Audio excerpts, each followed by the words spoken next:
Family, when the AES moved out of ECOWAS, many people were asking the question, what is AES doing in African Union? Looking at the fact that we are not blind. You are not blind. I'm not blind. We can see that the African Union has become just like the ECOWAS, an institution serving the interests of the West, the imperialists. Yeah, that is a fact. And I'm going to prove that actually. So, on the interview with Captain Ibrahim Traoré, the leader of Burkina Faso, the journalists, I applaud them. They were very straightforward with their questions.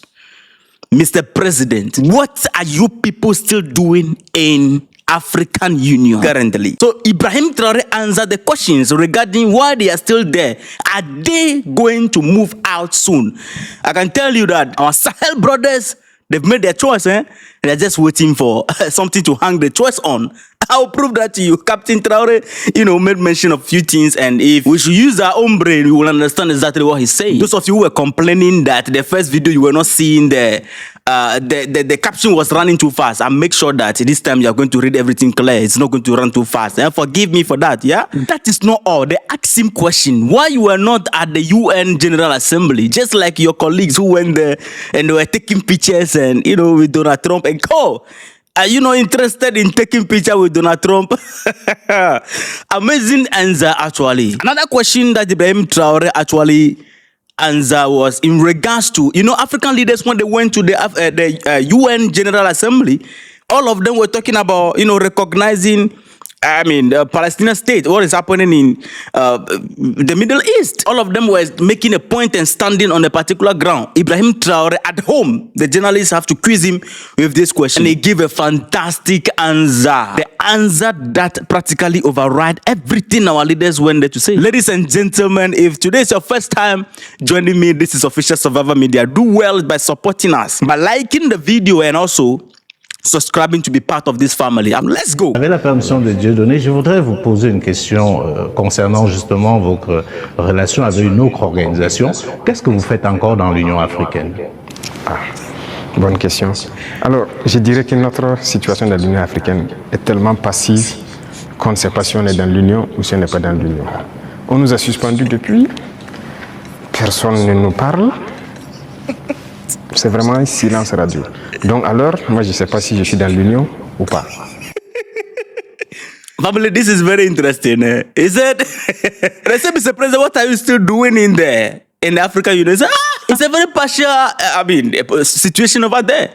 They don't even know whether they are still there because they have been sanctioned, nobody is talking to them, and they are just there. They don't know whether they are still in African Union or not. Anyway, let's move forward.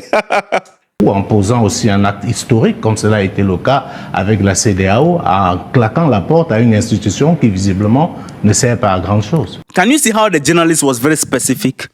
The journalist said it should be marked that just like ECOWAS who slammed the door visibly against you or against the AES Confederation, just like that, it is not a good act.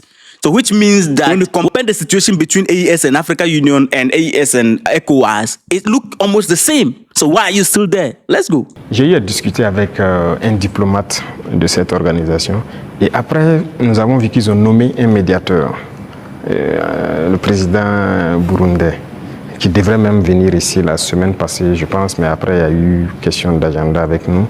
Et on l'attend, on veut l'écouter d'abord parce que nous-mêmes, nous voulons savoir pourquoi ils se comportent comme ça. Parce qu'on ne peut pas prendre une décision sans savoir leur motivation. Pourquoi ils ont décidé de nous exclure? Pourquoi ils se comportent comme ça avec nous? Si on a leur motivation, là, si on quitte, on pourra expliquer à nos peuples, voilà ce qu'ils ont dit, voilà les raisons. Et donc, nous, on décide de quitter. C'est la même chose que la CEDEAO. On a quitté, mais si on nous demande pourquoi on a quitté, on peut vous expliquer. Mais aujourd'hui, si on quitte l'Union et qu'on nous demande, nous-mêmes, nous ne savons pas pourquoi ils nous ont suspendus. So, practically, Traoré is saying that they can't understand and know why African Union is behaving like that. They met with ECOWAS and they exchange and try to have a dialogue and they realize that it cannot work together, so they move out. And now, if the people ask them, why do you move out of ECOWAS? We can explain that this, that is the reason why we move out of ECOWAS.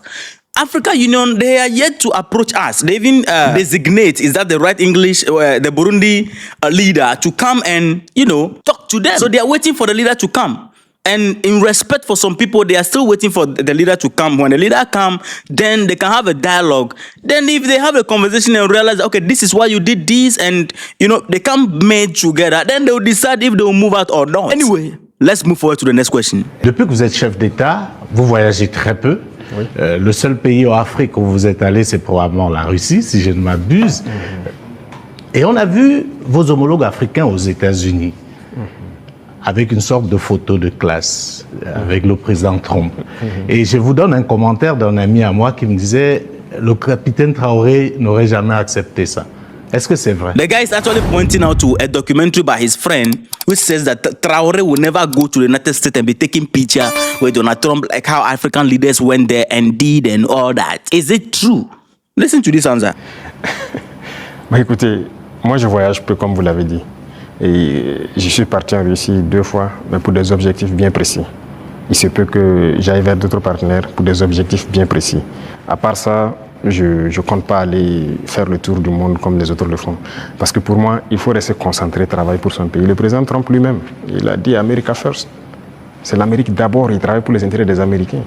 Et donc moi, je travaille pour les intérêts des Burkinabés. Si je n'ai pas d'intérêt là-bas, qu'est-ce que je vais aller faire?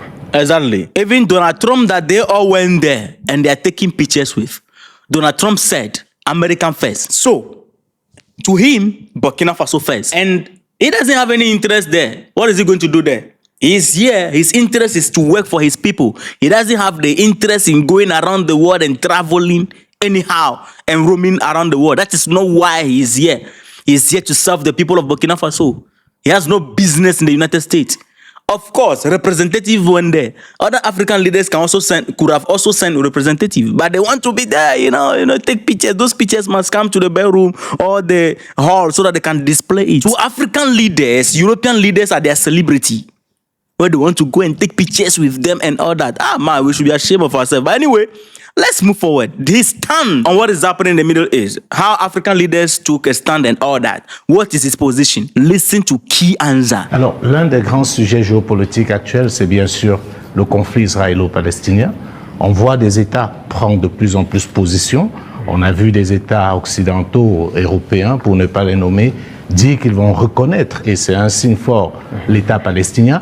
Mais comme d'habitude, l'Afrique est quasiment silencieuse. Elle est dans la position attentiste. Est-ce que vous, du Burkina, vous pouvez donner une position qui permet de comprendre un peu ce que pense l'Afrique par rapport à ce qu'on est en train de vivre aujourd'hui dans la bande de Gaza? Je ne peux pas vous donner une position qui permet de voir ce que pense l'Afrique. Certains Africains, ou certains dirigeants africains. Parce que beaucoup de dirigeants africains ont une autre manière de voir les choses.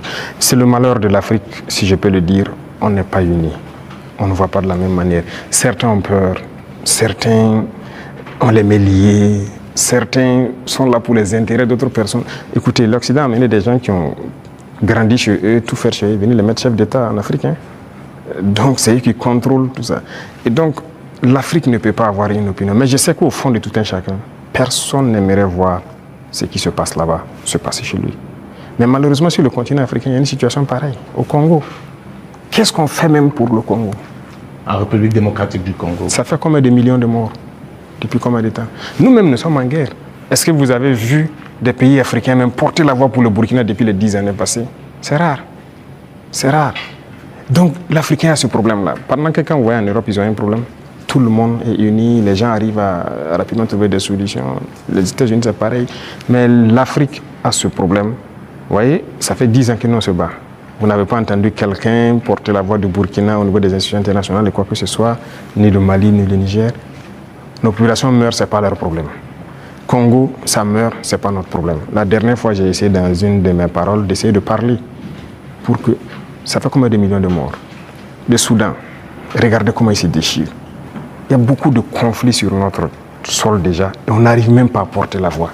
Donc, comment on va aller porter la voix des autres? So simply saying that we are so much concerned about what is happening out there, and African leaders, they are not taking a position in the perspective of Africans seeing things.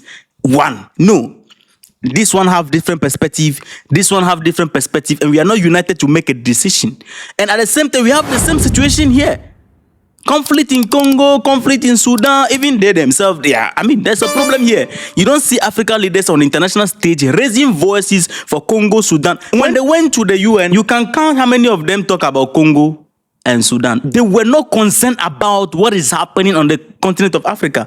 And he's saying, look, we also have a lot of problem here, and similar situation. Our people are dying here in Congo, in Sudan, here in Burkina Faso. So if we can't raise voice for our people, how do we raise voice for other people at the international level? But the journalist was, pressuring him to take a stand. So he took a stand. This is what he said. Est-ce que le Burkina peut reconnaître un État palestinien? Est-ce que le Burkina est prêt à reconnaître l'État palestinien? Pourquoi pas? C'est un État. C'est un État. Pourquoi on ne va pas reconnaître un État palestinien? Non, ce qui se passe, c'est très grave. Je pense que l'État palestinien existe et doit exister. Sinon, cette guerre ne finira jamais. Là où nous partons, ça ne finira jamais. Pendant que vous croyez que ça va finir, ça reprend de plus belle. Et on va continuer comme ça. Mais je pense aussi qu'il y a beaucoup de parts de responsabilité des pays autour là-bas. Parce que c'est leur région et les gens doivent pouvoir donner la voix pour trouver une solution à ce conflit. Voilà. Et quant à nous, on continue de se battre ici. Et l'État burkinabé qui doit demeurer, c'est ça qui est le plus important. Et on se bat pour notre État burkinabé. Very simple. When the pressure comes, take a position, say, okay, yes, it is a state, it might exist. You understand? And all of them in that region, they have responsibility to come together and fix this. But for us, we are fighting our own battle here. Home family. This guy is very intelligent. I mean, we need more people like this. You understand? We need more people like this to speak truth, just lay it plain and be real with the people. What the difference between Ibrahim Traore and other leaders or politicians across Africa is that he is real. The way it is lay it bare like that. He doesn't want to go around. No. He just drop it like that. So, lovely family, I'm seeing the future of African Union, AES. I'm not sure they are going to be there for long. After first encounter with them and then we'll have discussion, I think we are going to have a news of AES leaving African Union. Well, let's see how it goes. Let me know your thoughts in the comments. And don't forget to share, like, subscribe, and be part of the family. Respect.